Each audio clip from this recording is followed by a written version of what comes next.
When I started writing 7 Days in the Art World, I didn't even feel confident enough to call myself a writer. I had published my PhD as a book. It was called Clubcultures. It had a colon. The subtitle was Music, Media, and Subcultural Capital. But I was never quite confident that academic writing was really writing. Sometimes it felt kind of like a Lego construction of jargon.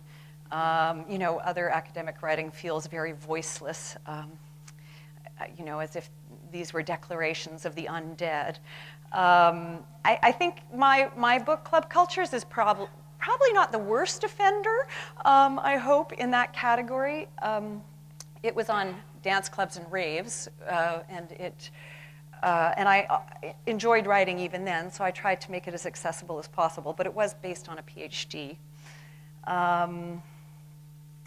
And it's interesting that this early phase I had where I would call myself a writer, but I always felt like a bit like a charlatan, like I didn't really deserve it.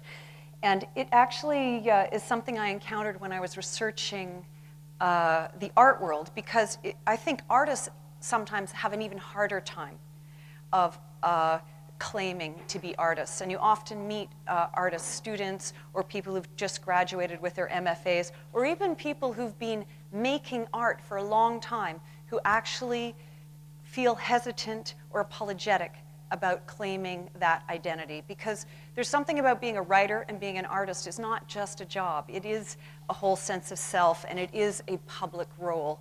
And I'm quite fascinated by those benchmarks of validation that artists and writers have to go through in order to feel confident in making their claims.